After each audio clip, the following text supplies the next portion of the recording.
রাষ্ট্রায়ত্ত সংস্থা দুর্গাপুর ইস্পাত কারখানার সহযোগী সংস্থা দুর্গাপুর মিশ্র ইস্পাত কারখানার এসএমএস ইউনিটের ৩ নম্বর ফার্নেসে সোমবার সকালে আগুন লাগে। অল্প ক্ষয়ক্ষতি হয়েছে বলে সূত্র মারফত জানা যায়। অগ্নিকাণ্ডের জেরে বেশ কিছুক্ষণ উৎপাদন বন্ধ হয়ে যায়। সূত্রের খবর, কারখানার ৩টি দমকলের ইঞ্জিনের তৎপরতায় নিয়ন্ত্রণে আসে আগুন। কর্তৃপক্ষের গাফিলতিকে দায়ী করছে শ্রমিক সংগঠনগুলো। কারখানায় অল্প কিছু ক্ষয়ক্ষতি হলেও হতাহতের কোনো খবর নেই। কর্তৃপক্ষকে যে অবিলম্বে অ্যালোস্টিল এবং ডিএসপির মডারেশন চাই। আপনারা দেখেছেন লাগাতার ডিএসপিতে ফ্যাটাল অ্যাক্সিডেন্ট হয়েছে আধুনিকীকরণ না থাকার জন্য, এবং অ্যালোস্টিলও আপনারা দেখেছেন একজন পার্মানেন্ট এমপ্লয়ের মৃত্যু হয়েছে এসএমএসে ঋষিরাজ নামে।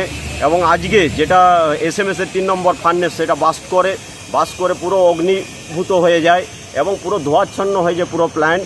আমরা আপনাদের এই চ্যানেলের মাধ্যম দিয়ে অবিলম্বে আমরা কর্তৃপক্ষের কাছে আমরা মডারেশনের এবং সম্প্রসারণের দাবি রাখছি, এই আশা রাখি।